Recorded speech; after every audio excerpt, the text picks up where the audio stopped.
कौन आया छोटे आज? बड़े आए ना आज अपने पास, छोटू भाई आए हुए हैं। इन्होंने ये वॉच ली हुई है अपने पास से। ये जो 700 रुपए में ऑफर में वॉच डाले थे ना, ये है। और ये 70 रुपए का जो गॉगल डाले थे अपन ने ऑफर में, ये भी लेके आए।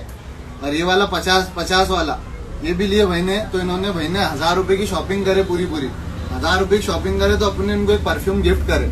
तो भाई तुम्हारा दिए क्या नहीं गिफ्ट? नहीं तो लोग वीडियो ये देखो परफ्यूम गिफ्ट करे। तो ये परफ्यूम लेने के, गिफ्ट लेने के वास्ते में तुम्हारा कहाँ आना है? गोल्डन कलेक्शन खुलदाबाद जियो ऑफिस के सामने आना है तुम लोगों को ये लेने के लिए। छोटू भाई अपने पास जो है ना, बहुत पुराने कस्टमर है अपने छोटू भाई, बहुत पहले से आते अपने पास।